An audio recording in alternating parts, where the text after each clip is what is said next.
Vraie Voix Sud Radio, 17h-19h, Jean-Marie Bordry. Bon, il fait jamais froid dans le studio de Sud Radio, surtout à l'heure des vraies voix. Pas vrai, Philippe Bilger? Ah non, chaleur humaine, chaleur intellectuelle, animation de qualité. J'espère. Grande animation de qualité. Grande Et ça animation. n'est pas des hyperboles, hein. C'est Je très le pense gentil. vraiment. C'est adorable en tout cas. Philippe Bilger, vous avez reconnu sa voix, notre magistrat honoraire et Vraie Voix Sud Radio. Vous venez d'intimer l'ordre à notre invité fondateur du RAID de se découvrir et d'enlever sa casquette du RAID. Il m'a mal compris, j'admirais sa casquette. Figurez-vous que le fondateur du RAID a obtempéré. Vous vous rendez compte de cette autorité? Pour une fois qu'il y a quelqu'un qui obtempère. Mais en même temps, comme je ne peux pas le concurrencer sur les mots, j'étais obligé de lui faire peur ce soir. Il a obéi à un ordre qui ne l'était pas. Exactement, comme quoi parfois la police obéit à la justice. Vous voyez, c'est le maire de Belleflou dans l'Aude qui est avec nous ce soir, Bruno Pomar, fondateur du RAID. Bienvenue à vous, welcome back. Très heureux d'être avec vous. On est Vraiment. toujours content de vous retrouver. Merci. Tout va bien à Belleflou? Super, super. Dans l'Aude. Il fait meilleur qu'ici à Paris. Il mais fait bon. meilleur qu'ici. Bon, on n'est pas à Paris, on est dans toute la France sur Sud Radio. Je suis un peu parisien par la force des choses. Ah, c'est vrai, vous le devenez, mais non, pas trop. Vous savez d'où je viens? D'où venez-vous? Je vais vous le dire, tout le monde s'en fout peut-être. Non. J'étais en train de faire une formation pour l'utilisation du taser. Vous savez, le fameux pistolet à impulsion électrique. Je suis en stage à La Île-et-Rose. C'est ça. Pour voir comment cet instrument, cette arme intermédiaire qu'utilise la police pourrait être généralisé. Je trouve que c'est une formidable idée. Et c'est une bonne chose pour vous, le taser? Je pense que c'est une très très bonne arme pour nos policiers municipaux, gendarmes, policiers nationaux, pour pouvoir répondre à la violence qu'on connaît. Et tiens, justement, une information qui vient de nous parvenir. Le maire de Bordeaux vient de déclarer, l'écologiste Pierre Urmic, que sa police municipale, à son tour, serait armée. Comme quoi les choses avancent. Même un maire écologiste prend ce genre de décision. Il a mis du temps. Oui, exactement. On a un réalisateur bordelais dans le studio de Sud Radio. Lui aussi, il est armé, mais il l'a pas encore dit. C'est Maxime Sénat. Bonsoir à Maxime Sénat et bonsoir à Thierry Martin. Bonsoir. Consultant, et bien vraie voix aussi. Je suis ravi de faire cette première émission avec vous. On s'est croisés 1000 fois, mais on n'a encore jamais échangé à l'antenne. Alors, de quoi parlerons-nous ce soir sur Sud Radio et de quoi débattrons-nous surtout? Nous allons revenir sur ce vote à l'Assemblée nationale qui doit intervenir dans quelques minutes, le vote de la partie recette du budget. On s'attend à ce que les macronistes le rejettent alors même que l'opposition de gauche pourrait le voter. Est-ce que le gouvernement Barnier est l'otage des partis? C'est la question qu'on se posera après notamment les déclarations hier du patron des Républicains, Laurent Wauquiez, se targuant d'avoir obtenu des avancées avant même que les ministres ne les annoncent. On va en parler avec vous et avec nos invités. À 18h40, on retourne à l'école, ou plutôt au collège, chers amis. Est-ce qu'il faut rendre le brevet des collèges obligatoire avant d'entrer au lycée? Tiens, oui, non pour nos vraies voix, oui, non? Oui, absolument. Oui, alors le débat. Allez, eh bien, le débat sera avec notre invité. Il est enseignant et syndicaliste et il vous expliquera que c'est pas forcément les meilleures des choses. Contre lui, il n'y a pas de C'est problème. le principe du Mais on débat. sera trois contre lui, quoi. Allez, bienvenue à vous tous, en tout cas sur Sud Radio. Je suis ravi de vous retrouver. On va avoir le reste du programme dans quelques instants et on va accueillir notre vraie voix surtout, qui est toulousaine. Frédéric, bonsoir à vous. Bonsoir. Bienvenue Bonsoir sur à tous. Sud Radio, mon cher Frédéric. Merci, bonsoir à tous les auditeurs. Ouais. Vous vouliez revenir sur un sujet qui vous tenait à cœur ce soir, Frédéric. Ouais, en effet, alors j'aimerais mettre en avant le fait que le site de Toulouse Métropole qui permet aux propriétaires d'anciennes voitures de se rendre une cinquantaine de fois par an en ZFE. En zone à faible émission. Exactement, n'est pas du tout fonctionnel, c'est-à-dire que c'est une vraie usine à gaz. Et en plus, lorsque vous êtes connecté, systématiquement, ça se coupe. Et donc, au bout de 3 essais, puisqu'il faut se déclarer 48 heures avant de se rendre à Toulouse, Ouais. eh bien, on échoue. Et si on n'a pas un peu d'envie vraiment d'aller à Toulouse, on abandonne tout simplement. Donc, on ne va plus à Toulouse au restaurant. Et donc, quand on a une vieille vous voiture. êtes à l'intérieur de la ZFE, vous êtes en dehors? Ah non, moi, je suis en limite du Gers. À la limite du Gers. Et, et il n'y a pas de ZFE, mais pour se rendre à Toulouse en ZFE, si vous avez un vieux véhicule, il faut vous inscrire sur le site de Toulouse Métropole. Ouais. Et ça marche pas. Et ça marche pas. Du coup, vous rentrez plus dans Toulouse, quoi, c'est ça? Donc, je ne vais plus à Toulouse, je ne vais plus faire d'achat dans Toulouse, je ne vais plus au restaurant à Toulouse. C'est pas vrai. Centre-ville. Bon, après, vous me direz, quand on est du Gers, on n'a pas besoin de bon restaurant ailleurs. On vous l'accorde. Dans le Gers, il n'y a pas de restaurant japonais. Non, ça c'est vrai. Ça c'est vrai. On peut pas tout avoir. création. On peut pas tout avoir. En revanche, c'est quoi votre voiture? Elle est pas si vieille que ça en plus. Ah si, elle a 32 ans. Bon, elle est oui. belle. Bon, écoutez, elle est solide en tout cas. Il faut c'est déjà changer ça. alors. Exactement. Sauf que pour le, on nous dit Non, aussi que c'est par pas très écolo d'en changer souvent des voitures. Donc, il faudrait savoir. Mais on- Et alors, c'est vrai que quand on garde une voiture très longtemps, c'est pas du tout écologique. Mais en fait, si. Puisque moi, je fais l'entretien depuis des années. J'ai un carnet d'entretien qui est plein. Et voilà. Et donc, je ne vois pas à quel titre je devrais changer de voiture ou acheter une pile électrique sur roue. Ça ne m'intéresse pas. Sauf que du coup, vous dites adieu à la ville rose. En effet. Ou alors j'y vais à moto. Vous y allez? Ah, ben voilà. Bon. Non, mais j'ai des enfants. Mais voilà. Qu'est-ce que vous voulez que je vous dise? Mais vous n'êtes pas le seul. C'est une fausse bonne raison, moi, ces affaires de grosses voitures, de grosses motos, de gros 4x4. Parce que les gars qui ont des grosses voitures, par exemple, les gros V8 et Ferrari, etc., ils font quoi? 3, 4, 5 000 km par an. Là, on regarde bien. Ah oui, on les taxes maximum. Alors, ils ont de quoi payer sûrement la taxe, hein, quand on roule en Ferrari. Mais les petites voitures, on fait des dizaines et des dizaines de milliers de kilomètres parce que en soi, ça consomme peut-être moins, mais on a mis quand même de l'essence. Exactement. Donc, mais en plus, vous, Frédéric, j'ai jamais très bien compris, moi. 35 ans, votre voiture, elle a combien de kilomètres? Elle a 390 000, je crois. Ah, elle est belle quand même. Vous y avez passé la moitié de votre vie presque. Du coup, Frédéric, on ne peut pas la considérer comme un véhicule de collection et du coup, ça pourrait pas s'affranchir de... Non? Je sais pas. C'est là la faille. C'est-à-dire que dans les Rotaries et les choses comme ça, on nous explique que passer en collection, ça veut peut-être dire qu'un jour, on pourra rentrer en Toulouse avec une voiture sans remorque. Ah oui. Puisqu'on ne pourra même plus rentrer parce qu'elle est collection. Donc c'est un peu ambivalent, vous voyez. On peut en profiter une cinquantaine de fois pour aller à Toulouse avec une vieille voiture. Et puis, bon, moi, je sais pas, quand on rentre à Toulouse, il n'y a pas de circulation. C'est le soir, généralement, le vendredi ou le samedi soir. Oui. Et en fait, c'est priver les gens du plaisir de rouler avec sa propre voiture. Et je pourrais très bien acheter une voiture. C'est pas le propos. Mais ce serait dommage. Et puis quand on a sa voiture qui a 35 ans, on y tient à sa voiture. On a le droit d'y tenir aussi. Hein. Oui, il y a une sorte d'affection, je pense. Il y a un lien émotionnel. Bah, c'est un peu sa deuxième maison. On a quelques souvenirs. C'est super belle. J'ai aussi une vieille BM et à aucun moment je voudrais en changer. Voilà, c'est comme ça. Bon, bah écoutez, on transmettra. En tout cas, restez avec nous, mon cher Frédéric. On est désolé pour vous parce qu'en plus c'est tellement une belle ville, Toulouse, que c'est dommage de s'en priver. La ville rose. C'est dommage. Et c'est important de rappeler aussi à tous ceux qui nous écoutent d'ailleurs, les problèmes de circulation en centre-ville, c'est pas qu'un truc de Parisien, c'est pas qu'un truc de Lyonnais. C'est dans toutes les grandes villes. Et à Bordeaux, et à Bordeaux, c'est aussi le cas d'ailleurs. Ils vous parlent tous de leurs bouchons et des nouveaux bouchons. Bref, restez avec nous, Frédéric. On vous retrouvera au 0826 300 300 un tout petit peu plus tard. À suivre sur Sud Radio. On va retrouver le réquisitoire du procureur et Félix Mathieu pour les 3 mots dans l'actu. À tout de suite. Sud Radio. Sud Radio. Parlons vrai. Parlons vrai. Sud Radio. Parlons vrai. Vraie voix Sud Radio. 17h-19h. Jean-Marie Bordry. Jusqu'à 19h au moins avec Philippe Bilger, Bruno Pomar, Pierre-Yves Martin. Tout de suite, chers amis, je vous propose d'écouter le courroux feutré d'une de nos vraies voix. Les vraies voix Sud Radio. Le réquisitoire du procureur. Philippe Bilger. Philippe, d'habitude, vous requérez contre ceux qui méprisent le résultat des élections américaines, au contraire d'un homme que vous saluez ce soir, Hubert Védrine. Oui, Hubert Védrine, je suis frappé de constater que beaucoup de gens aimaient Hubert Védrine à juste titre, parce que pour être de gauche, il avait souvent des analyses très pertinentes. C'était un grand ministre des Affaires étrangères, mais depuis qu'il n'a non pas légitimé la victoire, la réélection de Trump, mais donner des explications qui n'ont rien d'insultant pour cette réélection, et notamment pour lui, le ressort fondamental de la réélection de Trump, c'est qu'il a mis en place la lame de fond de l'antiprogressisme. Et on peut discuter cette cause, mais elle existe, c'est une évidence, à côté d'autres, et j'aime bien que Hubert Védrine donne cette explication venant d'un homme qui connaît très bien la vie internationale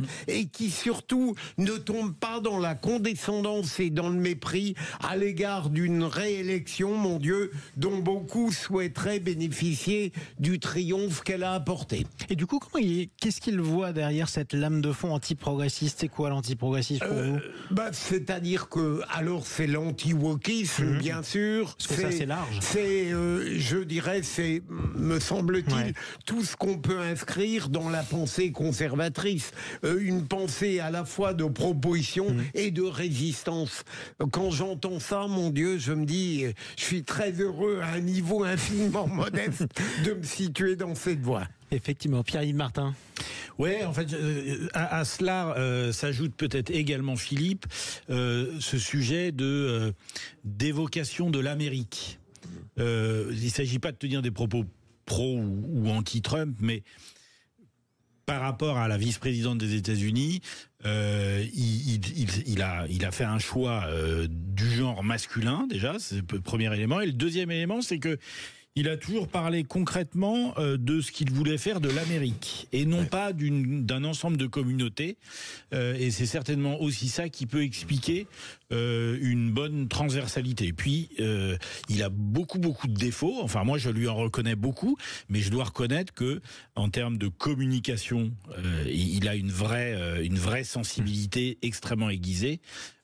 Et qui lâche rien dans ses messages, ce qui permet de faire avancer son camp. Et pourtant, ça a été accueilli souvent avec mépris ou alors condescendance en France. Par la presse française. Pas que la presse d'ailleurs, les observateurs. Une certaine presse. Il faut y être précis. Bruno Pomar. Non, mais moi je trouve que moi le personnage m'impressionne, quoi. On rajoute Elon Musk avec lui, ça fait deux personnages quand même haut en couleur et il a su faire une vraie campagne de vrais politiciens, quoi. On l'a vu dans son camion poubelle au McDo, c'est énorme. Enfin, dire, ça c'est pour les coups de com'. Mais en plus il y a eu du travail de fond depuis des années. Bien sûr, les réseaux Trumpistes. Il avait des gros moyens comme avait Harris. D'ailleurs Harris en avait plus de moyens. Encore plus. Bon, mais il faut voir qu'il a fait une vraie campagne comme faisaient avant nos politiques, quoi. Dans tous les sens. Il rameute tout le monde. Tout le monde a dit c'est le pire des racistes. Le vote afro-américain est venu sur Trump. Non, le mec il est bon, il n'y a rien à dire. Et avec une dame de fer qui l'a très bien conseillé. Hein. Oui, effectivement, une équipe assez efficace. C'est impressionnant. Et ça reste un phénomène politique. C'est un phénomène politique, bien sûr. Pardon, pas de fer, de glace. De glace, exactement. Vous avez raison, Philippe Bilger. Allez, tout de suite, on retrouve Félix Mathieu. Les vraies voix Sud Radio. Les trois mots dans l'actu avec Félix Mathieu, armée, Mercosur et excuses. L'Europe a trop longtemps évité de porter le fardeau de sa propre sécurité, lance Emmanuel Macron en recevant le nouveau secrétaire général de l'OTAN. Le chef de l'État s'inquiète d'une grave escalade avec l'arrivée des Nord-Coréens en Ukraine. Des macronistes, des communistes ou des LR, ils sont plus de 600 parlementaires français à faire cause commune contre le traité de libre-échange avec le Mercosur, l'Amérique latine. Dans un courrier à la présidente de la Commission européenne, la conclusion de l'accord redoutée par les agriculteurs est annoncée comme possiblement imminente. Et puis une veste verte mais des sous-vêtements rouges. Olivier Faure présente ses excuses après cette citation anonyme d'un socialiste à propos de l'écologiste Marine Tondelier dans Libération. Les vraies voix Sud Radio. Il nous l'avait déjà dit la semaine dernière après l'élection de Donald Trump, on ne peut pas rester herbivore dans un monde de carnivores. Eh bien, Emmanuel Macron l'a redit tout à l'heure à l'Elysée. Le chef de l'État recevait le nouveau secrétaire général de l'OTAN, Mark Rutte. Et avec un parapluie américain devenu incertain comme jamais depuis des décennies, le président Macron aimerait voir les autres pays européens mettre autant la main au portefeuille que la France sur les dépenses militaires. L'Europe a trop longtemps évité de porter le fardeau de sa propre sécurité et considéré qu'on pouvait, sans terme, en quelque sorte, recevoir les dividendes de la paix. Ça n'a jamais été le cas de la France. Je me réjouis que tous aujourd'hui soyons déterminés à dépenser plus. Les 2 lois de programmation militaire que nous sommes en train de terminer auront doublé le budget des armées. Mais au-delà de cela, c'est cet agenda d'autonomie stratégique européenne qui permet d'avoir plus d'argent, de bâtir des capacités, une autonomie des Européens et une capacité à coopérer au sein de l'Alliance avec nos alliés non européens. Et ce faisant, à renforcer nos capacités collectives. Alors le chef de l'État redit aussi la nécessité d'une Ukraine forte face à l'agression russe. Emmanuel Macron dénonce une escalade grave avec ce déploiement de soldats nord-coréens en Ukraine.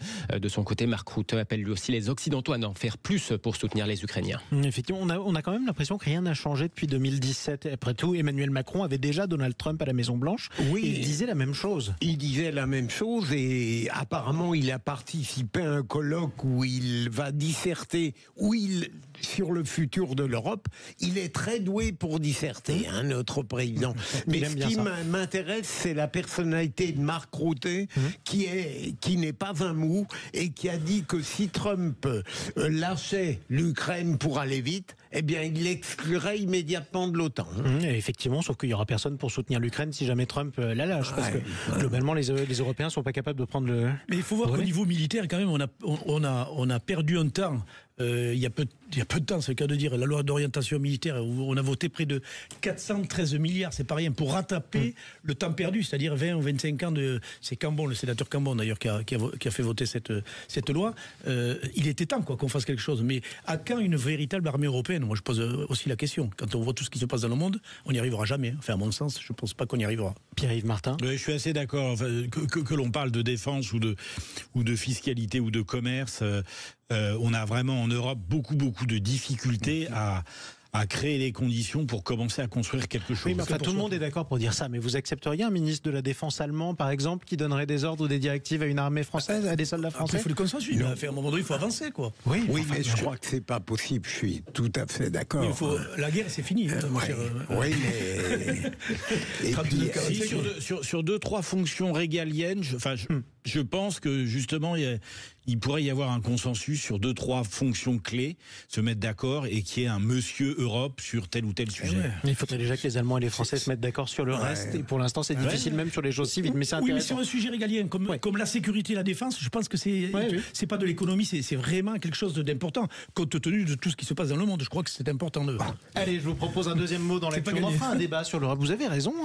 Deuxième mot, mon cher Félix, Mercosur, justement. Tiens, plus de 600 parlementaires français s'opposent à l'accord de libre-échange entre l'Europe et ces pays d'Amérique du Sud, alors même d'ailleurs que le reste de l'Europe était pour. Vous voyez, Bruno? Oui, ce traité avec le Mercosur fait l'unanimité, plus que le budget dont on va reparler dans quelques minutes, l'unanimité contre lui en France, alors qu'une possible conclusion de l'accord est annoncée comme potentiellement imminente. Alors oui, à l'initiative de l'écologiste Yannick Jadot, plus de 600 députés, sénateurs et eurodéputés français signent un courrier adressé à la présidente de la Commission européenne, Ursula von der Leyen. Lettre signée par exemple par une figure de la Macronie, Aurore Berger. Elle était au micro de Sud Radio de Jean-Jacques Bourdin ce matin. Le président de la République d'ailleurs a été le premier à dire son opposition à ce traité. La France va tenir bon. Il faut que la France tienne bon. Mais encore une fois, la question, elle n'est pas être pour ou contre en principe des accords de libre-échange. Il y en a qui posent des questions de principe, notamment à gauche, en disant tout accord de libre-échange, on s'y oppose. Non, il y a des accords de libre-échange qui sont bons, d'abord pour nos entreprises, pour nos industries. L'accord du Mercosur, il serait très défavorable, notamment pour le monde agricole. Et donc, c'est pour moi une raison suffisante, encore une fois, pour s'y opposer, parce qu'on a un monde agricole qui est fragile aujourd'hui, alors qu'on a un enjeu majeur de souveraineté alimentaire. Voilà, notez que contrairement à leurs homologues du Sénat, les députés LR, LFI et RN n'ont pas signé par contre cette lettre. Effectivement, vous entendiez Aurore Berger qui était ce matin sur Sud Radio. Sachez que les débats en ce moment à l'Assemblée nationale sont très tendus, puisque Aurore Berger elle-même vient de se faire traiter, je cite, de grosse poubelle par le député insoumis Sébastien Delogu, après un accrochage sur les violences qui ont eu lieu à Amsterdam, des violences antisémites. On le rappelle, on reviendra peut-être sur cette information. Quoi qu'il en soit, troisième mot dans l'actu avec vous, Félix Mathieu. Excuse, celle d'Olivier Faure après ses propos anonymes d'un socialiste rapporté par Libération. Ah oui, le rouge, le vert des couleurs de nature a fédéré, n'est-ce pas camarades ?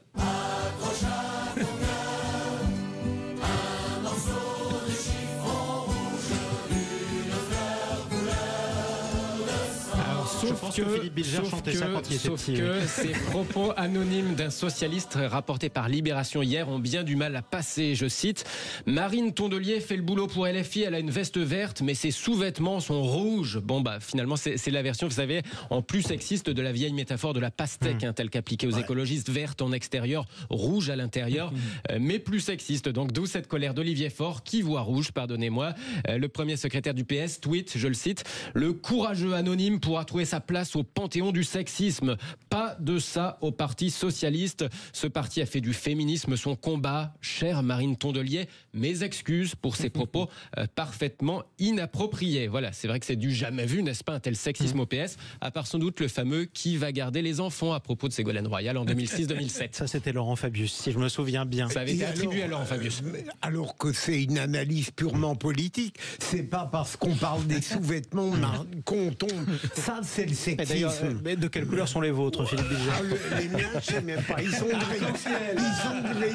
Moi, je ne raffine pas à ce niveau-là. Allez, contrairement à Pierre. Restez avec nous, chers amis. Nous sommes ensemble sur Sud Radio jusqu'à 19h. Nous allons retourner à l'Assemblée nationale en quelque sorte avec cette question politique. Le gouvernement Barnier est-il l'otage des partis ? Question que nous poserons notamment à notre invité, Nicolas Corato, fondateur du think tank Place de la République. Vous êtes avec nous, Nicolas Corato, bonsoir. Et oui, bonsoir à tous. Le gouvernement Barnier, otage des partis ou pas ? Comme disait le président Macron, je n'ai pas besoin d'un ventriloque, mais peut-être que M. Barnier en a besoin d'un, et qu'il l'a trouvé. On verra si ce sera vous dans un instant. À tout de suite sur Sud Radio. Vous tous prenez la parole. 0826 300 300. Sud Radio. Sud Radio. Parlons vrai. Parlons vrai. Sud Radio. Parlons vrai. Vraie Voix Sud Radio, 17h-19h, Jean-Marie Bordry. Nous sommes ensemble jusqu'à 19h dans un calme tout relatif, on peut le dire. Philippe Bilger. Ah ben, c'est un grand calme pour l'instant. C'est juste avant le débat, le calme avant le débat, on va l'appeler comme ça, cette séquence. On est avec... J'ai mis un peu de calme aussi en arrivant. Mais écoutez, toujours un fondateur du RAID dans le studio, tout le monde qui est droit. C'est sûr, c'est Bruno Pomar que vous entendez et Pierre-Yves Martin est également avec nous tout de suite. Direction l'Assemblée nationale. Les vraies voix Sud Radio, le grand débat du jour. Enfin presque, direction l'Assemblée nationale. Avec cette question que nous vous posons, le gouvernement Barnier est-il l'otage des partis? Vous pouvez voter sur Twitter, sur YouTube, prendre la parole au 0826 300 300. On en débat avec notre invité Nicolas Corato, président du think tank Place de la République. Je le disais, le gouvernement Barnier est-il l'otage des partis? Est-il l'otage de la gauche, qui a d'ailleurs complètement remanié le projet de budget à tel point qu'elle pourrait le voter ce soir, alors même que les macronistes pourraient voter contre? Est-il l'otage des Républicains, Philippe Bilger, quand Laurent Wauquiez vient à la télé pour dire ce qu'il a obtenu avant les ministres? Alors Laurent Wauquiez, de mon point de vue, n'est plus à une erreur près. Je trouve parfaitement indélicate cette attitude, même si je comprends bien pourquoi sur le plan politique il l'a adoptée. Mais pour répondre à votre question, je trouve en effet que très paradoxalement la majorité, le socle commun qui en réalité s'effrite assez régulièrement laisse la main aux partis, et notamment dans le camp de la majorité au sens large, à des gens qui ne sont pas persuadés non seulement de la réussite de Michel Barnier, mais qui ne sont pas loin de souhaiter obscurément sa défaite. Et il y a quelque chose de paradoxal dans l'attitude de Michel Barnier, c'est que dépassé en quelque sorte par l'administration parlementaire, il a décidé de la théoriser. J'entends combien de fois il a dit « mais je vais laisser faire l'Assemblée nationale ». C'est une attitude qui montre qu'il cherche à tirer profit d'une impuissance au moins relative de sa part, et à la question, je dirais oui. Pierre-Yves Martin. Moi, je pense qu'il n'a pas vraiment le choix que de générer et d'animer un contexte de consensualité. Avec des règles peut-être moins fermes et avec une ouverture peut-être plus prononcée.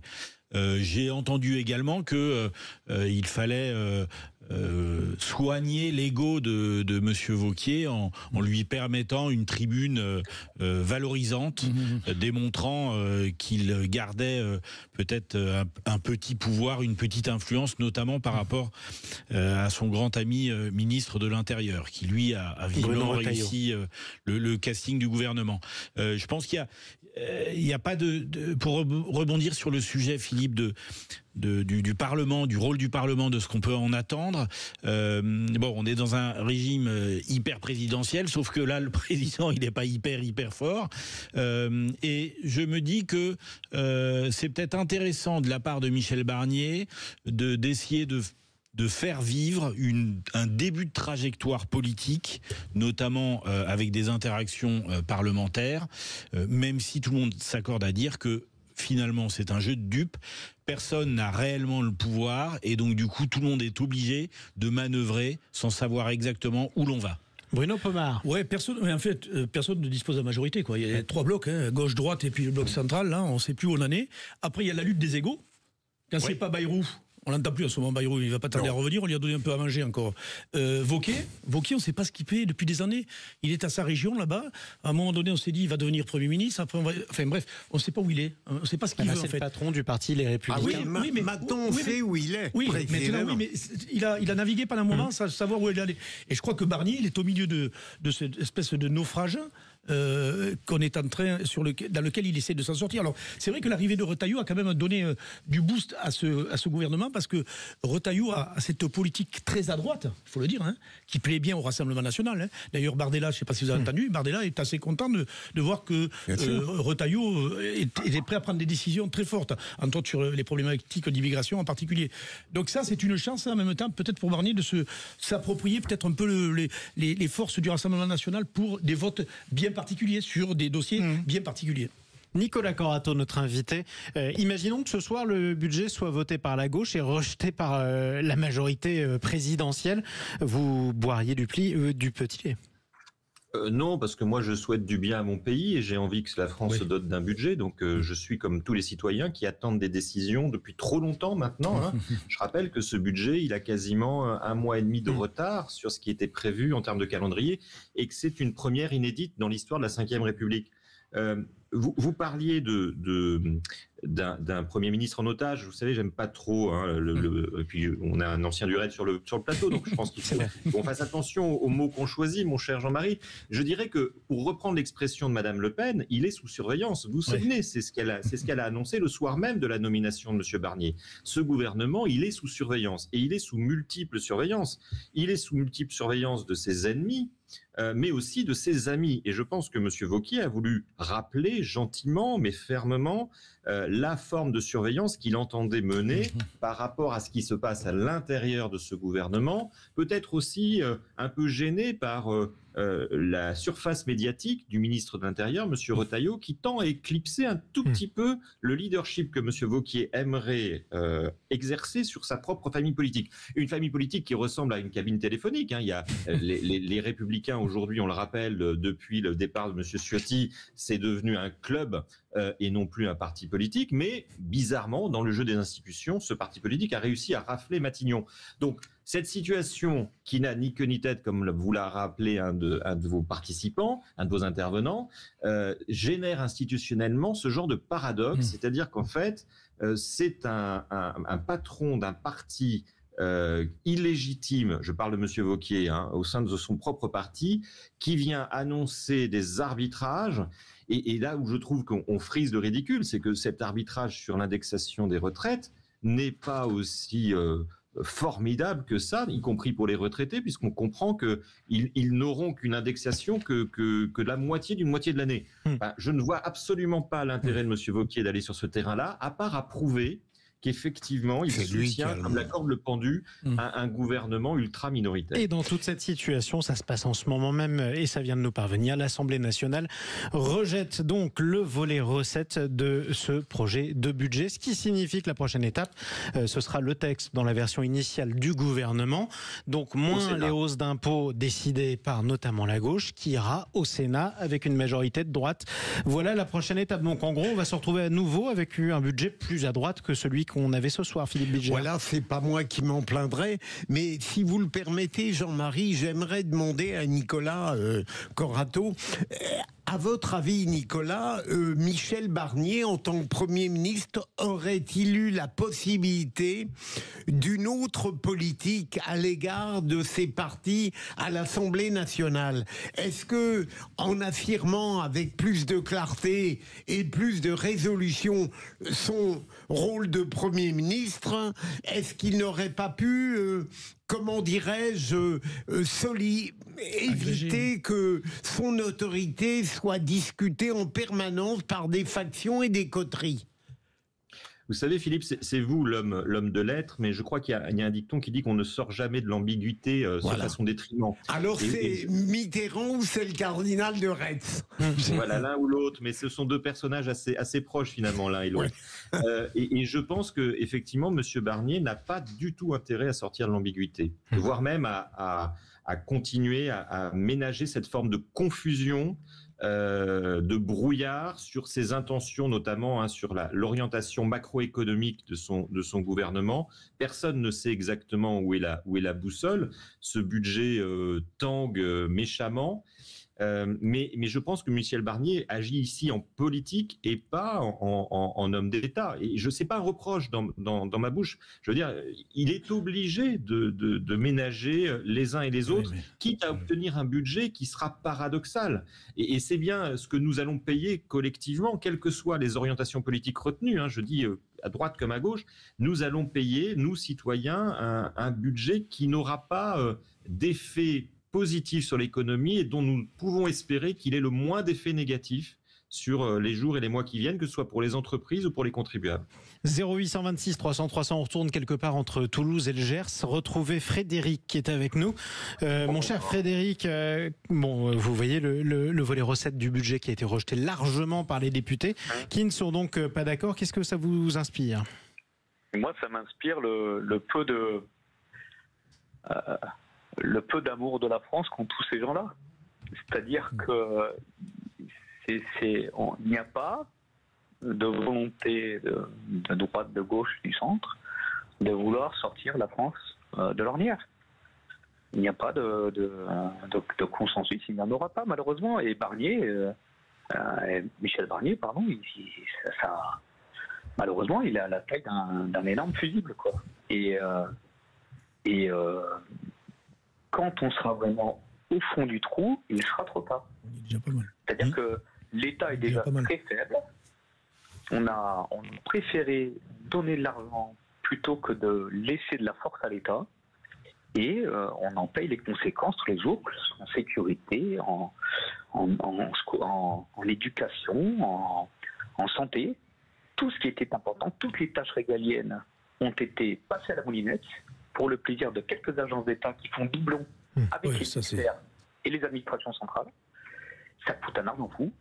Et on dirait que personne ne veut sortir de ce parcours. Tout le monde prend un petit bifton au passage, un petit salaire.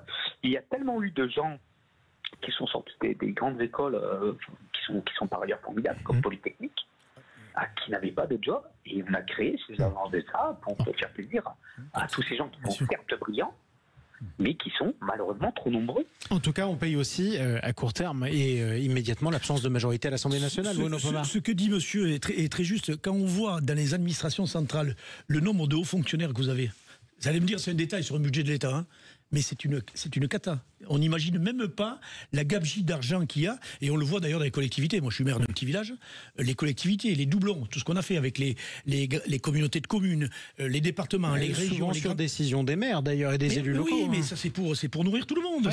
C'est une gabegie et personne n'ose revenir en arrière. Ça fait peur à tout le monde. Mais on n'a pas d'assemblée nationale à ce stade qui permette de prendre une décision dans un sens ou dans l'autre. Mais non, mais parce qu'ils sont tous dans la même démarche.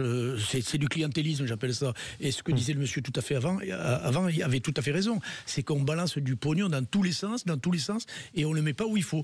Quand on parle sécurité, on a voté 15 milliards, la LOPMI, la fameuse loi d'orientation du ministère intérieur de Darmanin, 15 milliards sur 5 ans, 3 milliards par an. Où est-ce qu'on va aller avec ça? Les 413 milliards de l'armée, pareil, tout ça. Enfin, waouh, ça fait peur. Waouh. Pour moi, l'urgence, c'est d'avoir un budget, de voter un budget. Quel qu'il soit. Quelque part, quel qu'il soit. Parce que, attendez. Parce qu'en fait, là, on est dans une grave crise. Donc, en fait, il y a deux possibilités. C'est soit on continue de s'enfoncer, soit on sort déjà un budget, et après, on corrigera. Mais d'espérer ou d'attendre qu'aujourd'hui, en novembre 2024, on repense en 15 jours la politique française, me semble être peu réaliste. Et pour cela, il faudrait... que nous, citoyens, soyons dotés d'une meilleure mémoire politique, parce qu'on a tendance à réagir sur le moment et après très vite à abandonner et après à retourner aux urnes sans bien réfléchir à ce qui nous est proposé. Donc on a aussi une vraie responsabilité. Et la deuxième chose, c'est qu'effectivement, pour bâtir des fondements un peu différents, un peu nouveaux sur comment on gère un budget, comment on gère un pays, comment on construit un gouvernement, comment on nomme des ministres, etc. Et comment on essaye d'avoir une approche beaucoup plus économique, et j'oublie pas la justice sociale, mais beaucoup plus économique dans la façon de gérer un pays. Ça prend du temps, mais il faut que toutes les parties prenantes, toutes les forces du pays soient d'accord avec ça. Et pour l'instant, elles ne semblent pas être toutes matures pour avancer là-dessus. Bon, on n'a pas de budget à ce stade. Nicolas Corato, ça va être quoi les prochaines étapes concrètement ? Les prochaines étapes, c'est effectivement cet aller-retour au Sénat, et puis et ensuite rebelote. Comme beaucoup le suggèrent peut-être, tout ça pour finir par un 49.3 sur un projet de budget, dont tous les observateurs, quelle que soit leur orientation politique, disent qu'il ne réglera pas, qu'il n'est pas suffisant pour régler l'état catastrophique des dépenses et du budget de l'État. Des réformes de fond. peut-être qu'il faut rendre à César ce qui appartient à César, parce que je comprends que vous incriminiez les parlementaires, ils sont toujours là, et ils font le job pour être responsables.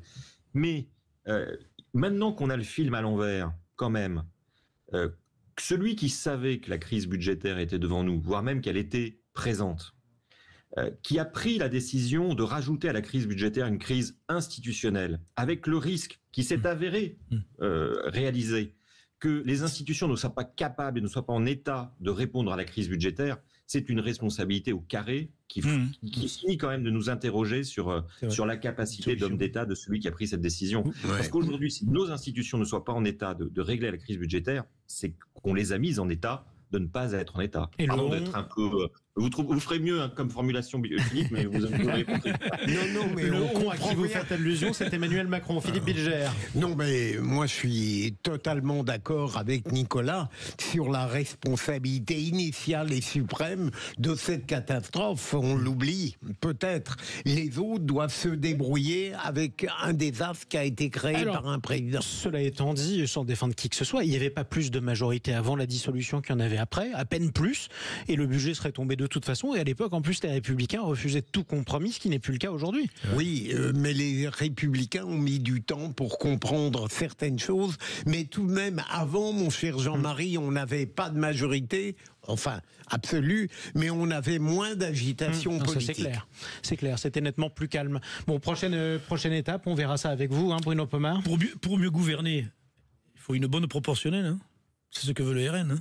Comme ça, on aura peut-être une vraie majorité, non, Philippe? Il y a moins de chances d'avoir une majorité. C'est ce que veut le RN, d'ailleurs. Il y a moins de chances d'avoir une majorité à la proportionnelle que dans un système à deux tours. Hein. Ah, je sais pas. Vous avez nettement moins de chances, en tout cas. C'est pour ça que François Mitterrand l'avait choisi, d'ailleurs, en 1986. Les partis seront mieux représentés, en tout cas. Ouais. Nicolas Corato, merci à vous. Merci. On vous retrouve une prochaine fois sur Sud Radio et pourquoi pas un prochain dimanche dans le Grand Matin Week-end. Je rappelle que vous êtes le président du think tank Place de la République. Je le rappelle, les députés ont rejeté largement le volet recettes du budget qui était présenté à l'Assemblée nationale ce soir. Restez avec nous, on va se détendre un petit peu. On va pas rejeter l'idée de jouer, hein, surtout pas Philippe Bilger. Non, surtout pas. Bon, ça tombe bien, on va jouer avec vous. Il ne nous reste plus que ça alors. Frédéric, restez avec nous 0826 300 300. On vous retrouve dans quelques instants avec Bruno Pomar, Pierre-Yves Martin et Philippe Bilger. Sud Radio, votre attention est notre plus belle récompense. C'est vraiment agréable d'entendre une radio aussi joyeuse, même que ce soit le 7h du matin et le soir, c'est excellent. Sud Radio, parlons vrai. Vraie Voix Sud Radio, 17h-19h, Jean-Marie Bordry. Philippe Bilger, toujours présent. C'est le moment où vous trichez le plus, hein, on va pas se mentir. Je ne triche plus. Vous ne trichez plus. Qu'est-ce qui vous arrive de ne plus tricher? Ça veut dire qu'il a déjà triché. Je perds en beauté. Alors, Maxime Sénat a raison d'enregistrer on l'entendait à l'instant, le réalisateur des Vraies Voix. Voilà. C'est un aveu que vous venez de faire sur Sud Radio. Oui, mais... C'est la première fois que vous avouez. Il perd en beauté, mais pas intellectuellement. Je n'ai pas de raison de protester parce que là, vous êtes un arbitre impartial. C'est pas comme un homme que j'adore, mais quand il n'est pas là, j'ai l'impression qu'il y a plus de transparence. Bon, on embrasse Philippe David. Quoi qu'il en soit, Pierre-Yves Martin est avec nous. Vous trichez pas, vous, hein? Ça dépend, c'est une question de prisme en fait. Vous aurez affaire aux raids si vous trichez, puisque Bruno Pomar est aussi avec nous. Et Frédéric va jouer avec nous depuis la Haute-Garonne. Mon cher Frédéric, vous connaissez les règles ou pas? Oui, bien sûr, oui. Bon, écoutez, tout de suite, c'est parti. C'est vrai. Les Vraies Voix Sud Radio, le quiz de l'actu. Alors, je rappelle, je vais poser plusieurs questions, des citations dans le débat politique. Vous me dites, vous, tout seul, Frédéric, qui a pu dire ça? Si vous vous trompez ou si vous séchez, les Vraies Voix répondent à votre place et on verra qui marque le plus de points à la fin. Première question, qui c'est qui l'a dit, mon cher Frédéric? Je cite pour 2 points, Éric Zemmour n'était pas la bonne personne pour rassembler les droites. Le Pen. Bardella. C'est Jordan Bardella qui l'a dit, effectivement, dans la promotion de son livre, qui est paru. 2 points pour Philippe Bilger. Nous continuons, mon cher Frédéric. Et qui c'est qui l'a dit? Je cite, le déploiement récent de Nord-Coréens est une escalade grave. Biden, je pense. Macron. C'est toujours Philippe Bilger. En fait, comme ils n'ont plus, comme ils ne trichent plus, il est énervé de la chance. C'est agaçant. Après, c'est la génération question pour un champion. Jean-Marie choisit des questions qui lui correspondent. Oui, mais qui sont assez logiques. Allez, accrochez-vous, Frédéric, il en reste encore beaucoup. Qui c'est qui l'a dit? Je cite, le RN, le Rassemblement National, dit qu'il ne veut pas d'augmentation de taxes et d'impôts, mais à la fin, il les vote main dans la main avec la France Insoumise. Barnier. Berger. C'est Berger sur Sud Radio. Aurore Berger, elle était l'invitée politique de Jean-Jacques Bourdin ce matin. Ça va, Pierre-Yves Martin? On va y aller là. On est ridiculisé. Prévenez-moi quand vous décidez d'y aller. À la limite, on recommence le jeu dans ce cas-là. Tu avais eu des points la dernière fois. La dernière fois, j'avais gagné des points. C'est ça. Mais c'était sous un autre gouvernement, apparemment.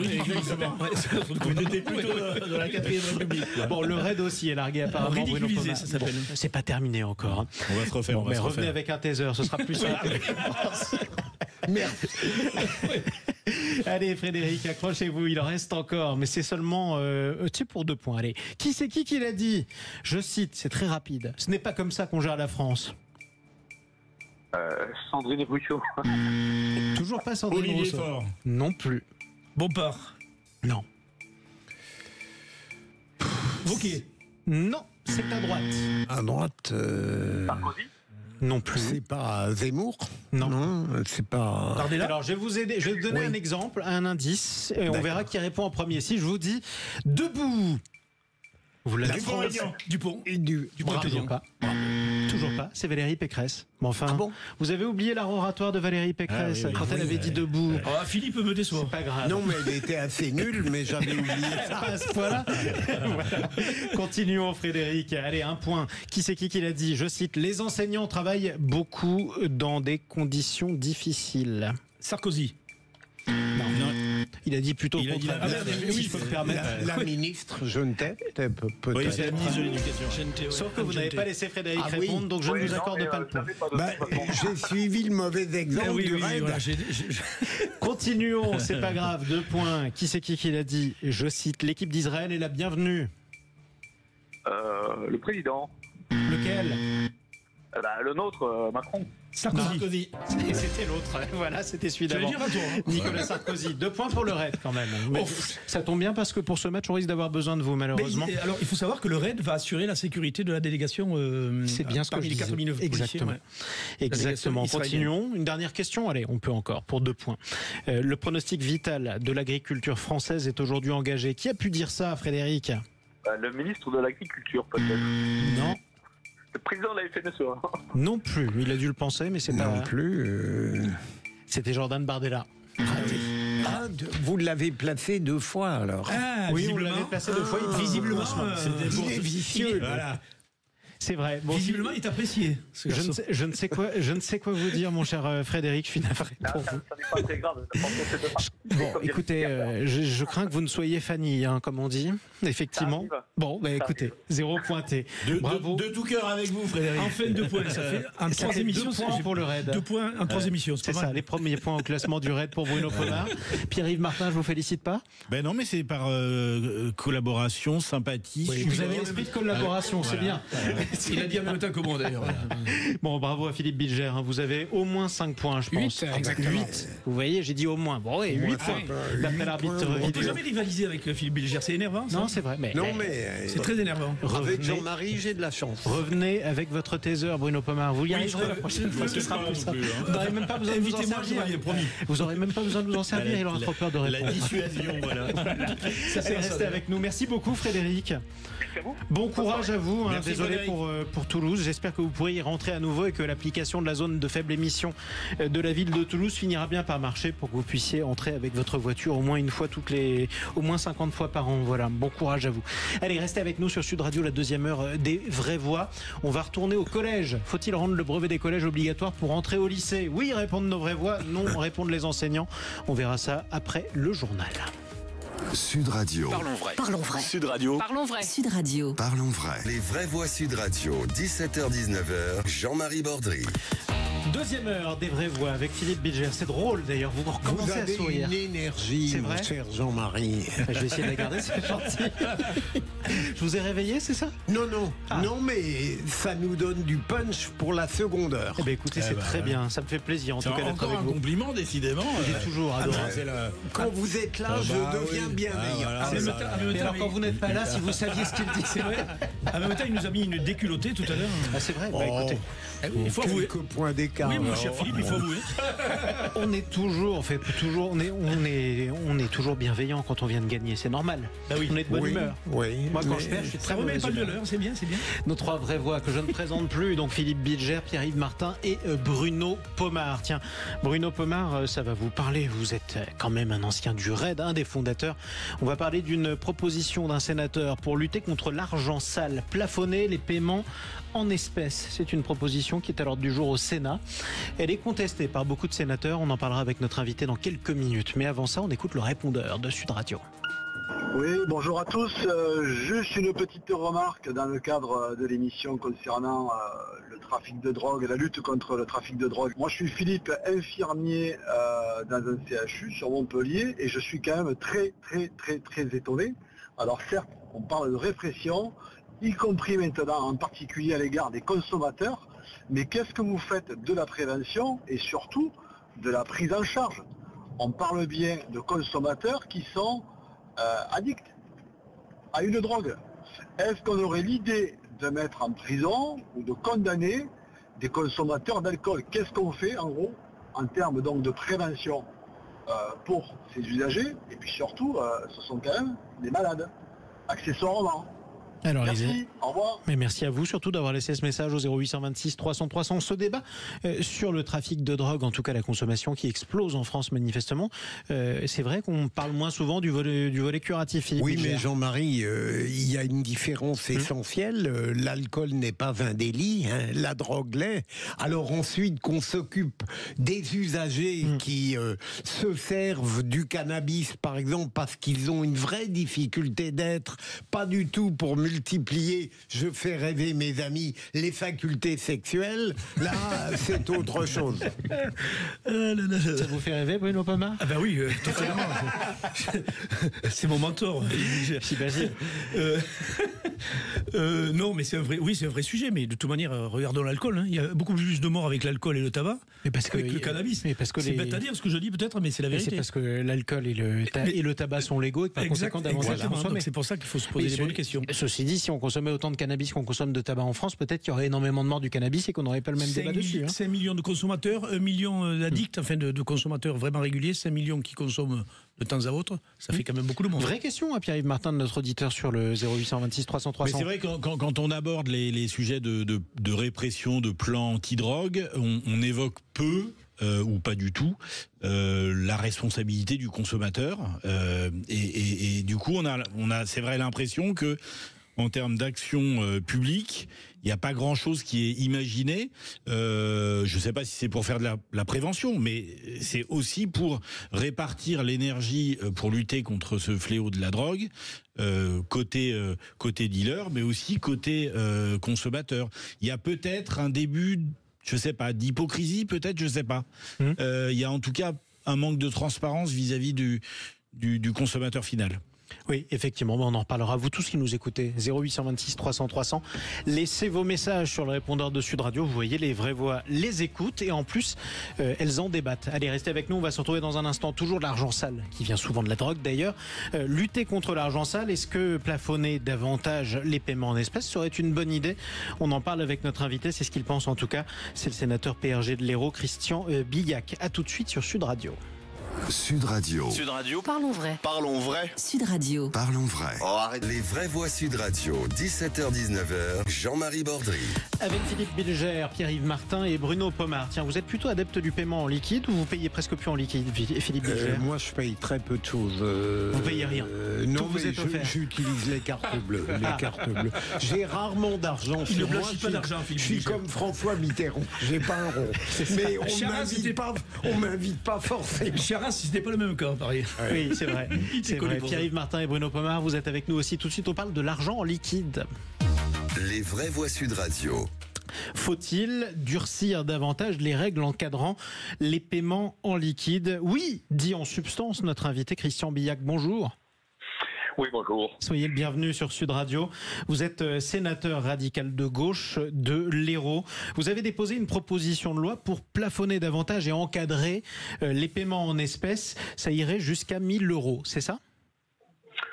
Oh, oui, c'est-à-dire que je ne touche pas au paiement en espèces ni pour vous, ni pour moi, ni pour les salariés, ni pour les chefs d'entreprise, ni pour les artisans, ni pour les professions libérales, ni pour les retraités, ni pour les demandeurs d'emploi, ni pour les bénéficiaires du RSA. Je ne touche rien. Je m'attaque à une dérogation qui, dans le code monétaire et financier, il y a écrit donc qu'on ne peut pas payer plus de 1 000 € en espèces dans une transaction. Ça, je n'y touche pas. Par contre, il y a une dérogation qui dit que les personnes qui n'ont pas de compte de dépôt peuvent, eux, payer en espèces sans limitation de somme. Et pour vous, cette dérogation, elle est utilisée par des trafiquants qui voudraient blanchir de l'argent sale? Mais bien sûr. Alors, la Banque de France me dit, vous vous rendez compte, il y a 400 000 personnes qui ne sont pas bénéficiaires de compte de dépôt. Alors que la loi sur l'inclusion, depuis maintenant 40 ans, permet à toute personne qui a fait la demande de se voir attribuer un compte de dépôt. C'est ce qu'on appelle l'inclusion bancaire, dont tous les gens qui veulent un compte de dépôt peuvent avoir un compte de dépôt. Oui. Mais donc, on a, c'est vrai, des SDF. Mais pensez-vous que ces pauvres bougres n'aient pas assez avec 1 000 € de plafond par transaction, franchement. Franchement, ça ne les concerne pas. Quand ils font des transactions à 20 €, c'est le bout du monde. Donc, qu'est-ce qui reste? Les trafiquants, les voyous. Est-ce que vous avez une idée assez précise à ce stade du nombre de trafiquants qui peuvent utiliser cette dérogation pour payer en liquide aujourd'hui? Pas du tout, on ne me donne aucune information. Tout le secteur financier et bancaire est défavorable à la proposition de loi. Et moi, je trouve quand même que dans notre République, que les voyous bénéficient d'une législation plus tolérante que les gens honnêtes, moi, ça me choque. Je ne sais pas vous, moi, ça me choque. Philippe Bilger. Monsieur le sénateur, est-ce que cette proposition de loi peut être votée ou pas?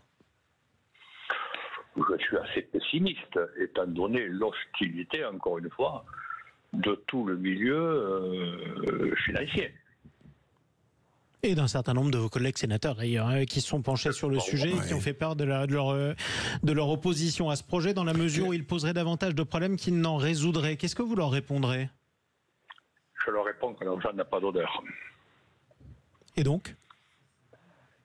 Et donc, si on préfère couvrir les agissements frauduleux de certains individus afin de ne pas faire baisser le produit intérieur brut, eh bien, je m'interroge sur les valeurs de la République. Mais, à votre avis, monsieur le sénateur, quel est l'argument le plus valable qu'on peut opposer à votre proposition? Est-ce qu'il y en a? Est-ce qu'il y a une objection qui vous paraît intéressante? Eh bien, écoutez, l'objection la plus recevable, c'est que ça ne servirait à rien. Mais pourquoi est-on hostile à un dispositif qui ne sert à rien? Il doit bien y avoir quelque chose de caché derrière. Oui. Moi, j'avais une question, monsieur le sénateur. Est-ce que dans vos propositions et dans vos travaux en amont, est-ce que vous êtes rapproché d'un organisme comme le parquet financier pour connaître un petit peu leur vision sur votre proposition? Ou Tracfin. Ouais, il y a tout un ensemble d'organismes qui pourraient certainement vous donner matière en termes de données et de soutien aussi. Est-ce que ça a été fait ou est-ce que vous êtes un petit peu seul contre tous, entre guillemets? Ça a été fait par le rapporteur de la Commission des finances, qui a étudié ma proposition de loi pour la rapporter devant la commission des finances. Moi, personnellement, je n'ai pas eu de contact. Mais on me dit effectivement que lorsqu'il y a des paiements en espèces élevés, on a encore découvert il y a quelques jours, je ne sais combien de plus d'1 million d'euros, en même temps que des ballots de cocaïne, cette semaine. Là, c'était dans une saisie. Effectivement, c'était retrouvé par les forces de l'ordre. Donc cet argent, pour vous, il vient bien de quelque part. Et si on avait fait... Attendez, quand vous voyez des jeunes de 23 ans qui ne travaillent pas et qui roulent avec des grosses berlines allemandes, quand même, d'où il vient cet argent? Et que fait Tracfin? Effectivement, ça fait partie de ces images qu'on a déjà vues. Ils ne le mettent pas nécessairement en banque, attention, il y a beaucoup de cash. Moi, et cet argent n'est pas forcément liquide. Mon épouse qui travaille au blanchiment, à la lutte contre le blanchiment, effectivement, il y a des grosses sommes qui sont en jeu, mais lorsqu'elles sont, avérées, elles sont suivies. Mais il y a tellement de cash que disposent les gars à titre perso, chez eux, quasiment, que tout est achetable. Oui. C'est là où la difficulté. Poursuivre les flux financiers provenant de la drogue, c'est le premier élément à prendre en compte pour la lutte contre la drogue. Ça, c'est essentiel. Mais c'est un chantier colossal. Et ça concerne l'Europe, voire le monde entier. Donc, monsieur le sénateur, vous n'avez pas fini. C'est une véritable guerre. On n'a pas fini d'en parler. Pourquoi pas avec vous, d'ailleurs. Merci beaucoup, Christian Billac. On suivra ce dossier, sénateur radical de gauche de l'Hérault. Il est 18h22 sur Sud Radio. Tout de suite, le tour de table. À table, je vais te dire, c'est sérieux, et puis c'est même grave. Il faut se poser les bonnes questions. Pourquoi en sommes-nous arrivés là? Je pense que votre question est idiote. Ça dépasse tout ce que j'ai pu imaginer. Le tour de table de l'actualité. Philippe Bilger, vous avez joué à la Game Boy ou pas dans le temps, Philippe Bilger? Non. Parce que ça, c'est un bruit de Game Boy, sachez-le. Ah bon, d'accord. Ça, c'est un bruit de Game Boy. J'ai des enfants qui jouaient à ça. C'est vrai, c'est bien. Votre tour de table de l'actualité? Alors, je voudrais parler de Adrien Clouet. Oui, qui était l'invité ce matin de Jean-Jacques Bourdin. Voilà, je trouve que le ministre Bruno Retailleau a raison de ne rien laisser passer, et depuis qu'il est en poste, il a demandé l'engagement d'enquête, il a signalé un certain nombre de propos à la justice, et il a tout à fait raison. Le dernier m'a indigné, même si aujourd'hui il faut économiser son indignation dans la mesure où tous les jours on peut l'éprouver. C'est Adrien Clouet qui dit: le ministre de l'Intérieur et ces journalistes de préfecture sont de petites frappes fascistes. Quand on examine dans le détail cette phrase, elle est non seulement indigne, mais elle est totalement incohérente. Et pourtant, il l'a dite. Et il s'en est expliqué ce matin sur Sud Radio au micro de Jean-Jacques Bourdin. On ne va pas régler en justice les moindres accords ou désaccords politiques.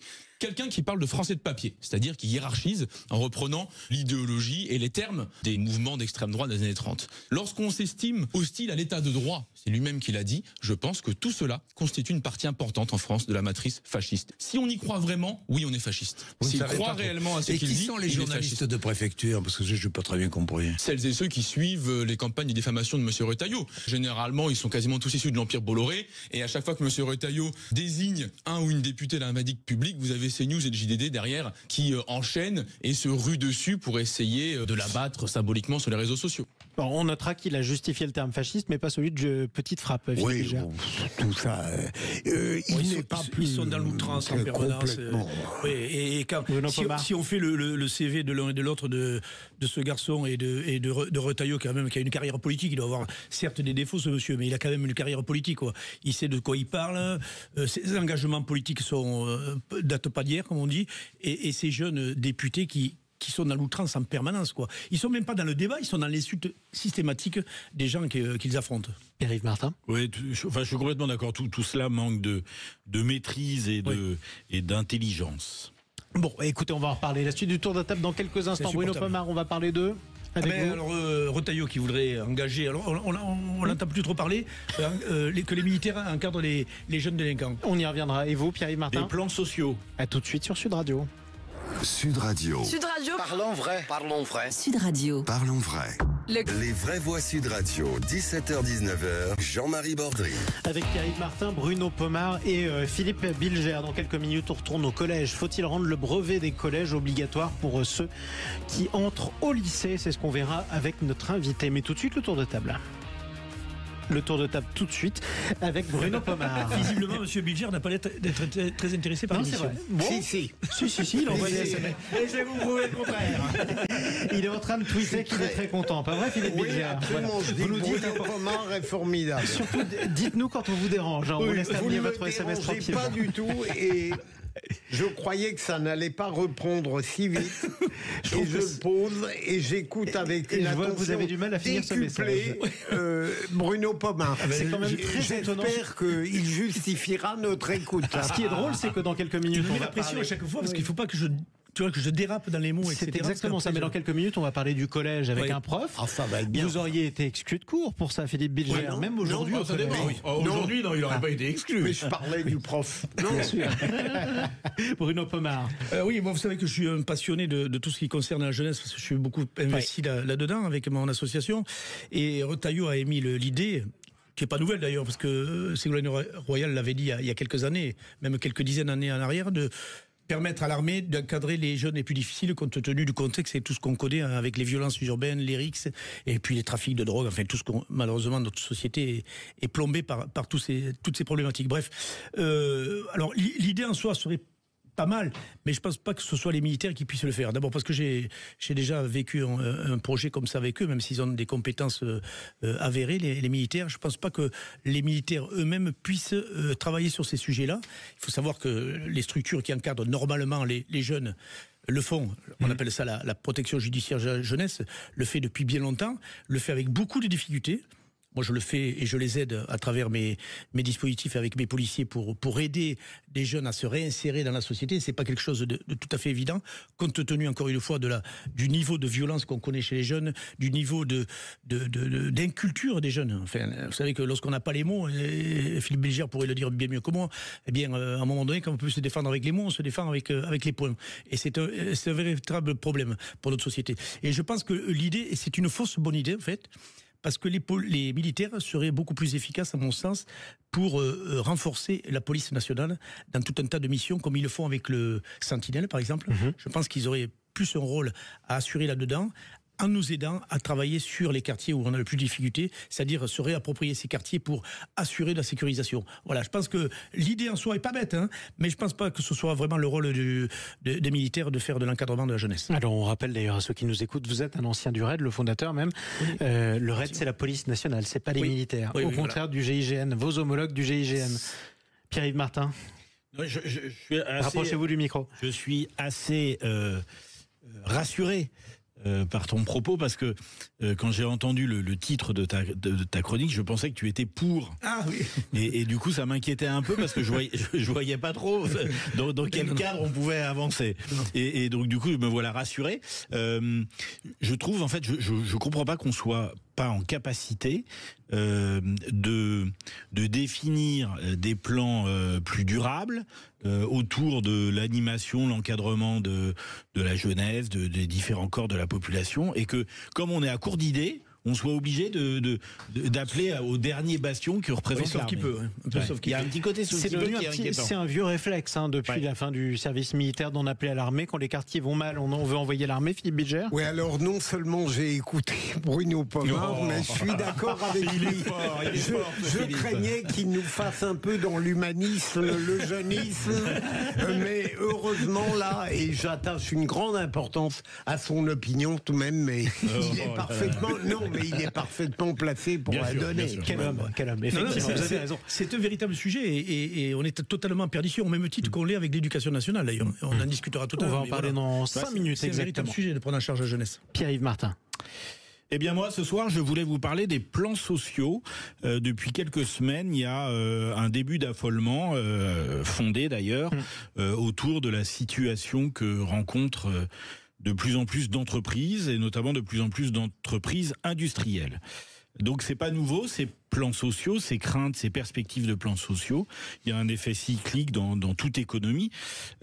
Mais c'est vrai que force est de constater qu'avec la mondialisation, la globalisation, les choses se sont accélérées pour l'industrie française et pas dans le bon sens, parce que une politique industrielle, c'est un enjeu, un chantier très complexe et que on a tendance plus à évoquer ce sujet sous l'angle de la communication plutôt que sous l'angle de l'action. Même si je dois reconnaître que notre président de la République avait initié il y a quelques années un plan de renaissance industrielle entre guillemets, mais force est de constater aussi que cette politique industrielle, elle a besoin avant tout d'une chose, elle a besoin de temps.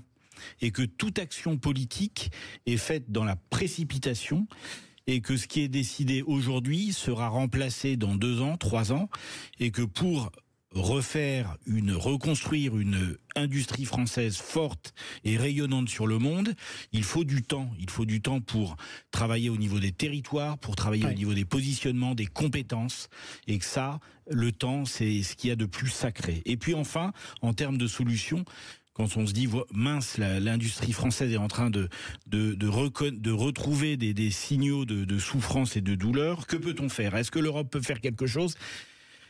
L'Europe étant tellement divisée, ça paraît compliqué. Est-ce que le politique peut faire quelque chose? Peut-être en suivant et en pilotant l'encadrement des aides et des dispositifs de manière plus précise, ce qui ne semble pas être le cas. C'est pas gagné. Et puis enfin, que on est dans une société où c'est certainement plus simple d'être distributeur que producteur. Eh ben, on en reparlera dans les voies de l'emploi à 19h tout à l'heure avec mon invité qui était l'un des conseillers de François Hollande et qui explique que pour lui, il n'y a pas de fatalité à la désindustrialisation d'un territoire, mais ça nécessite beaucoup d'organisation. Philippe Bilger, vous étiez là avec nous hier dans Les Vraies Voix. J'aimerais revenir là-dessus parce que notre invité hier à la même heure, c'était François Omril, le président de la CFE-CGC. Eh bien, il a été licencié. Oui, il a eu la pudeur de ne pas nous en parler hier. L'information a été publiée aujourd'hui. Il était ingénieur cadre dans une usine. Cette usine a été reprise avec des suppressions de postes. Il a perdu son emploi après 25 ans de présence. Il m'avait beaucoup impressionné hier dans l'émission tout à fait passionnante qu'on a eue. Et vraiment, quand j'ai lu ça aujourd'hui, je me suis dit, mais c'est... Et même la réaction qu'il a, que j'ai lue, elle est pleine de classe. Effectivement. Donc on lui souhaite bon courage, surtout à François Omril, et comme quoi ça arrive à tout le monde, y compris d'ailleurs au patron de grandes centrales syndicales. Et voilà. Il ne se plaint pas, lui, il a dit... Non, effectivement. Allez, tout de suite l'info en plus avec Félix Mathieu qui est toujours parmi nous. Lui, tout va bien, Félix Mathieu. Les esprits, Félix, se sont échauffés cet après-midi en marge du rejet du projet de loi sur le budget 2025. Évidemment, vous nous emmenez à l'Assemblée nationale. Et oui, un projet de loi qui avait été largement remanié par la gauche, d'où ce rejet par l'Assemblée nationale. Retour à la case départ au texte du gouvernement avant la navette entre les deux assemblées. Dans ce contexte, et avec des questions au gouvernement agitées juste avant, eh bien, la question du jour. Sébastien Delogu a-t-il, oui ou non, traité la macroniste Aurore Bergé de grosse poubelle? En tout cas, certains de ses collègues l'accusent. Ils assurent que c'est bien ce qu'ils ont entendu au moment où Aurore Bergé évoquait les incidents d'Amsterdam et les polémiques sur les réactions de députés LFI. Lui, Sébastien Delogu, dit que non, il n'a pas dit ça. C'est vrai qu'on n'entend pas très bien sur l'enregistrement. Même la présidente au perchoir semble avoir un doute. Delogu, s'il vous plaît, Madame Obono, je vous remercie. Mes chers collègues, s'il vous plaît, un peu de calme. Mes chers collègues, un peu de calme. Oui, attendez. S'il vous plaît, ça n'est pas venu jusqu'à mes oreilles. Je vais demander au service ce qui a été dit. En attendant, s'il vous plaît, je donne la parole à Monsieur Hendrik Davy pour le groupe écologiste et social. Alors de leur côté, les rédacteurs de l'Assemblée nationale écrivent dans leur retranscription que Sébastien Delogu aurait dit, je cite, « Vous allez finir dans les poubelles de l'histoire ». Ce qui change quand même la teneur du propos. Ce qui change la teneur du propos. Voilà. Donc lui, sauf que il y avait vraiment un gros brouhaha au moment de la séquence, donc c'est difficile d'entendre. On croit ou pas sur parole les uns et les autres. Lui, en tout cas, le député LFI des Bouches-du-Rhône assure qu'il n'a pas dit, comme il en est accusé, « Tu es une grosse poubelle ». Voilà, puisque c'est les propos qui lui sont rapportés. Il y a des heures de colle qui se perdent. peu habitué à ça. Sa culture historique est telle à propos de Pétain qu'on peut admettre qu'il savait ce que sont les poubelles de l'histoire, quand même. Oui. Alors, vous revenez, il faut donner un petit peu de contexte sur son interview chez Jean-Jacques Bourdin. C'était de l'ironie, quand il feignait de ne pas connaître le maréchal Pétain. De l'ironie. Ah bon? Il en a souvent de l'ironie, alors. Dans l'immédiat, c'était pas de l'ironie. Après, il a éprouvé le besoin de le dire. Bon, vous finirez donc dans les poubelles. Mais vous êtes d'une impartialité parfaite, mon cher. Écoutez, j'espère. En tout cas, on précise que lui dit ne pas avoir insulté Aurore Berger. Voilà, il assure qu'il ne l'a pas dit. Bon, écoutez, voilà, mais on en reparlera. Restez avec nous sur Sud Radio. On se retrouve dans un instant. Le coup de projecteur des vraies voix. On tourne au collège. Tout le monde a son brevet autour de la table? Le brevet des collèges. Félix Mathieu? Oui. BEPC. Le BEPC, précisément. Moi, on l'appelait le pré-bac. Le pré-bac, tiens, bon, et j'ai pas connu ça. Effectivement, faut-il le rendre obligatoire pour rentrer au lycée? C'est ce que veut la ministre de l'Éducation nationale. Les syndicats d'enseignants ne sont pas tous d'accord. À tout de suite. Sud Radio, c'est votre opinion qui compte. Merci à Sud Radio pour l'attention que vous portez au sport. C'est super, continuez. Sud Radio, parlons vrai. Ça se vraie voix Sud Radio, 17h-19h, Jean-Marie Bordry. Avec Philippe Bilger, avec Bruno Pomar et Pierre-Yves Martin. Retour au collège tout de suite. Faut-il rendre le brevet des collèges obligatoire pour les élèves qui rentrent au lycée? Les vraies voix Sud Radio, le coup de projecteur des vraies voix. Ouais, le coup de projecteur et le coup de vieux aussi, en quelque sorte. On retourne au lycée, on retourne même au collège avec notre invité qu'on accueille avec plaisir sur Sud Radio, Maxime Répert. Bonsoir. Bienvenue sur Sud Radio. Vous êtes vice-président national du SNALC, le syndicat national des écoles, collèges et lycées. Effectivement, c'était le coup d'envoi de cet acte 2 du choc des savoirs. La ministre de l'Éducation nationale, Anne Genetet, qui l'annonçait ce matin, le brevet des collèges deviendrait obligatoire pour entrer au lycée à partir de 2027. Alors je le dis, à partir de 2027, ne vous inquiétez pas, vous toutes qui nous écoutez, qui avez des doutes sur le brevet de votre enfant, qui est en 3e en ce moment, il a encore le temps de le rater. Ce serait dommage, mais bon, ce serait pas dramatique. Bonne ou mauvaise idée pour vous, Maxime Répert? Écoutez, il y a du bon et du moins bon. Lancer l'acte 2 sur le choc des savoirs, pourquoi pas, mais il aurait déjà fallu faire le bilan de l'acte 1. Pour ce qui est du brevet, il y a des éléments intéressants, c'est-à-dire qu'il y a cette volonté de donner plus de sens au brevet des collèges, de lui donner plus de poids. Donc effectivement, le rendre obligatoire, ça lui donnerait plus d'importance. Également, nous saluons le fait qu'il y ait moins de contrôle continu prévu pour la suite, donc ça donnera plus de sens aussi à l'examen en tant que tel. Maintenant, nous sommes dubitatifs. Nous sommes dubitatifs pour plusieurs choses. Tout d'abord, le fait de le rendre obligatoire pour le lycée, ça va poser des problèmes, notamment d'un point de vue logistique, puisque ça veut dire qu'il va falloir affecter les dizaines de milliers de collégiens n'ayant pas obtenu ce brevet en juillet. Donc ça va être assez casse-tête. Donc il risque d'y avoir un petit peu ce sentiment d'usine à gaz. C'est-à-dire que vous pensez, Maxime Répert, c'est important quand même, vous dites si on rend le brevet des collèges obligatoire pour l'entrée au lycée, on ne saura plus où placer, où affecter ceux qui n'ont pas leur brevet. C'est ça que vous dites? Il va y avoir une problématique qui va se poser, notamment en termes de temps, en termes de timing, parce que les résultats du brevet sont connus en juillet, donc ça veut dire qu'il va falloir attendre juillet pour affecter tous les élèves n'ayant pas eu ce brevet. Et ça veut dire qu'il arrive souvent, il y a et je vais donner la parole à Philippe Bilger juste après, plus de 85% de réussite au brevet des collèges 2024. Ça veut dire que parmi les 15% à peu près de collégiens qui n'ont pas leur brevet, il y en a beaucoup qui sont quand même allés au lycée, quoi. Exactement. Et pourquoi donc il va falloir en peu de temps affecter énormément de collégiens, donc ça va représenter une certaine difficulté. Ça, c'est d'un point de vue organisationnel. Maintenant, le deuxième point, moi, qui m'embête un petit peu, c'est-à-dire que si ce brevet est obligatoire pour aller au lycée, il faut que ce soit obligatoire pour tous, et pas simplement pour quelques-uns. que l'on aille en filière professionnelle, générale ou technologique, il faut que ce soit obligatoire, y compris si on va en apprentissage. Voilà. Tout simplement parce que le brevet, en fait, si vous voulez, ça va établir un niveau, le niveau de l'élève. Donc le fait de le rendre obligatoire, peu importe la filière, ça serait de dire, voilà, l'élève avec le brevet obtenu, il a tel niveau. Bah, ça, c'est important. S'il ne l'a pas aujourd'hui, c'est aussi ce que ça donne. Quand il l'a pas, c'est qu'il n'a pas le niveau, non ? Le problème, c'est que quand il l'a pas, il peut quand même aller au lycée, et surtout, par la suite, ça n'empêche pas l'élève de passer en candidat libre. Voilà. L'objectif, quand on prépare les jeunes à un examen, c'est 100% de taux de réussite. Philippe Bilger. Si nous n'avions pas eu la chance d'entendre d'emblée notre invité, j'aurais commencé évidemment par présumer qu'il serait totalement hostile, comme d'habitude, à ce projet de réforme.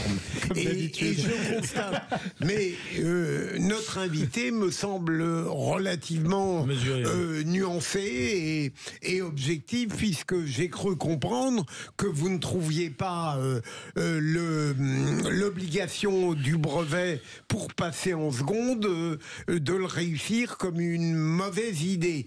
J'ajoute que, me semble-t-il, et c'est une question que je pose, j'ai l'impression que la nouvelle ministre s'inscrit dans le droit fil d'une politique que je ne détestais pas, celle de Gabriel Attal, même si elle augmente les délais et si elle dessert un peu les taux pour l'éducation nationale. Donc j'y vois plutôt dans tout cela quelque chose de positif, notamment d'arriver pour la seconde avec le brevet à quelque chose qui constitue une évaluation plus objective que celle qui précédait. Alors, avant la réponse de notre invité, Pierre-Yves Martin. Je trouve qu'il y a beaucoup d'éléments dans ce débat et dans cette question-là. La première chose, c'est que je suis moi plutôt pour, effectivement, obliger de reconnaître l'importance du brevet comme un élément de passage en seconde ou dans une autre filière. Le deuxième point, c'est que c'est un point d'attention, mais si on baisse le niveau du brevet progressivement, ça va pas servir à grand chose. Et le troisième élément, c'est que j'ai l'impression que le vrai sujet en matière d'éducation nationale, c'est pas tant de savoir si le brevet est obligatoire ou pas obligatoire pour la suite. C'est plus de savoir quelles sont les conditions qu'on va mettre en place pour faire remonter drastiquement le niveau des classes primaires et collèges. Qu'est-ce qu'on fait pour que nos enfants et nos petits-enfants puissent avoir l'assurance d'un enseignement de rigueur, de qualité, dans lequel le corps professoral, les parents, la famille et l'élève sont parfaitement alignés. Et avec, je suis très pour reconnaître l'importance du temps et de donner du temps au temps, mais j'aimerais bien aussi que les programmes pédagogiques et autres supports d'enseignement ne connaissent pas des changements ou des bouleversements tous les 2, 3, 4, 5 ans en fonction des effets de mode. Et donc du coup, j'aimerais qu'on puisse s'inscrire dans la durée par rapport à cette éducation nationale qui, pour moi, est plus au bord du précipice et du gouffre, on en parlait un petit peu tout à l'heure, que sur une dynamique ascensionnelle. Bruno Pomar ? Écoutez, moi j'ai l'impression que ça fait la même chose un peu qu'avec à un moment donné, il fallait que tout le monde ait le bac à tout prix.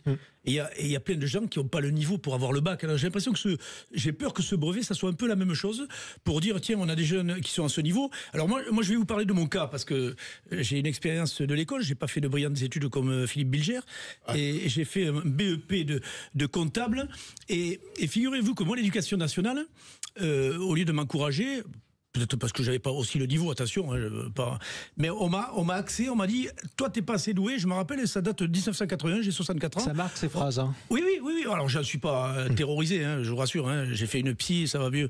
Mais on m'a dit, en gros, t'es pas assez doué pour aller plus loin, pour aller chercher un bac, on va te mettre en filière technique, donc j'ai fait un BEP de comptable. Et c'est un peu comme le coup du bac, c'est pareil. Les mecs n'ont pas le bac, mais on leur fait passer quand même si ça c'est des ânes, on va essayer de les amener à tout prix pour rien. Pourquoi l'éducation nationale, et vous, entre autres, mais enfin vous n'êtes pas pour rien vous directement, pourquoi on n'a pas valorisé des filières techniques une bonne fois pour toutes, plutôt que de vouloir faire passer à tout prix des brevets, un niveau à des gamins qui peut-être ont envie de partir dans des filières techniques et les valoriser. C'est pas ce qu'a su faire à mon sens l'éducation nationale. Je ne sais pas ce que vous en pensez, monsieur. Maxime Répert. Oui, effectivement, on voit dans le marché du travail aujourd'hui qu'il y a des filières délaissées parce que il y a eu tout un discours, mais y compris une demande vis-à-vis des parents. Moi, j'ai le souvenir dans des réunions parents-professeurs d'élèves disant voilà, moi je veux faire ça, et des parents dire bah non, tu peux faire bien mieux que ça, y compris le métier de prof. Je l'ai déjà entendu. Tu peux faire bien mieux que prof, ou tu peux faire bien mieux que boulanger, ou que mécanicien, ou ceci ou cela. Donc on le voit aujourd'hui via le marché du travail que c'est un non-sens que de dire ça. On n'est pas amené à faire exactement tous les mêmes études, à avoir les mêmes diplômes. Néanmoins, dans le cas du brevet, c'est quand même le premier de ces diplômes et ça donne quand même une base en termes d'apprentissage, de lecture, d'écriture, au niveau des mathématiques, au niveau de la culture générale, etc. Donc c'est quand même assez important. Mais vous savez, ces mesures annoncées aujourd'hui, elles sont d'ordre pédagogique et nous estimons très clairement que l'essentiel, la priorité n'est pas là. La priorité avant tout, c'est qu'il y ait un prof devant chaque élève. Ah oui. Et c'est ça le problème. Oui. C'est ça qui fait qu'aujourd'hui, au niveau de l'éducation nationale, on est au bord du gouffre. C'est qu'actuellement, on n'a pas assez d'enseignants, qu'on a des classes qui sont surchargées, et je suis désolé, on n'apprend pas la même chose avec des classes à 20 ou avec des classes à 35. Donc il faut plutôt s'atteler à résoudre ces problèmes-là. Le pédagogique, naturellement, est très important, mais vu la gravité de la crise que nous vivons actuellement, ça va venir après. Et pour revenir sur ce qui avait été dit au tout début, avant que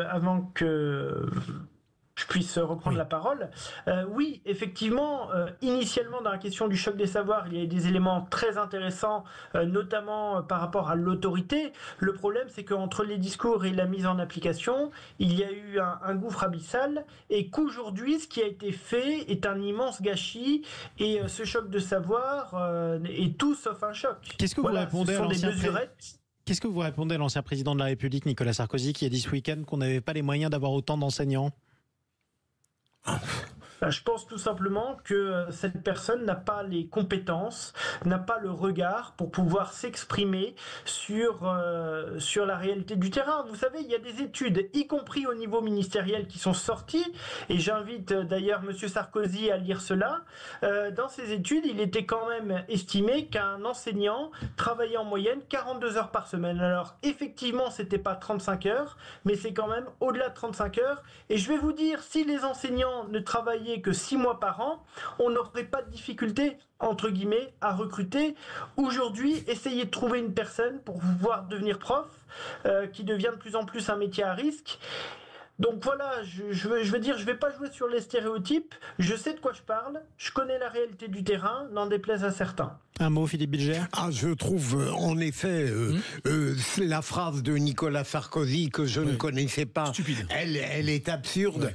Je voulais demander à notre invité, mais il y a répondu, c'est devenu un métier à risque alors que c'est un formidable, un grand métier, et je regrette qu'il n'attire plus les meilleurs. Enfin si, il y a des meilleurs, j'ai une grande admiration pour les professeurs, mais je trouve navrante que la pénurie dans l'enseignement. On en reparlera en tout cas. Merci beaucoup Maxime Répert d'avoir pris la parole ce soir sur Sud Radio. Je le rappelle, vous êtes prof, on l'aura compris, vice-président du SNALC, le syndicat national des écoles, collèges et lycées. Vous êtes prof en quoi d'ailleurs, vous, Maxime Répert ? Géographie en lycée. En géographie, histoire-géographie en lycée, c'est ça ? Histoire-géographie. Bon, écoutez, bon courage à vous en tout cas. Et merci. Merci à vous Philippe Bilger. À demain. Vous êtes loin du micro. Non, alors je serai pas là demain. C'est bien que vous vous attachez. En général. C'est vrai. À demain. En tout cas, vous avez raison de dire à demain à tous ceux qui nous écoutent. Merci à vous, Pierre-Yves Martin. Merci pour cette invitation. Avec plaisir, à la prochaine fois. Bruno Pomar également. Merci. Quand vous avez besoin de mettre un peu d'ordre, n'hésitez pas. Écoutez, voilà, je vous laisse retourner à vos cours de taser, tout simplement. Allez, restez avec nous sur Sud Radio. On va se retrouver dans quelques instants à suivre les voies de l'emploi. On va parler justement des difficultés de recrutement pour certains, notamment dans l'artisanat, et en même temps des fermetures d'usines qui malheureusement se multiplient. Non, la désindustrialisation n'est pas une fatalité. C'est ce que vous dira notre invité à partir de 19h. Mais tout de suite, Sud Radio à votre service. Sud Radio. Sud Radio. Parlons vrai. Parlons vrai. Sud Radio. Parlons vrai. Wow.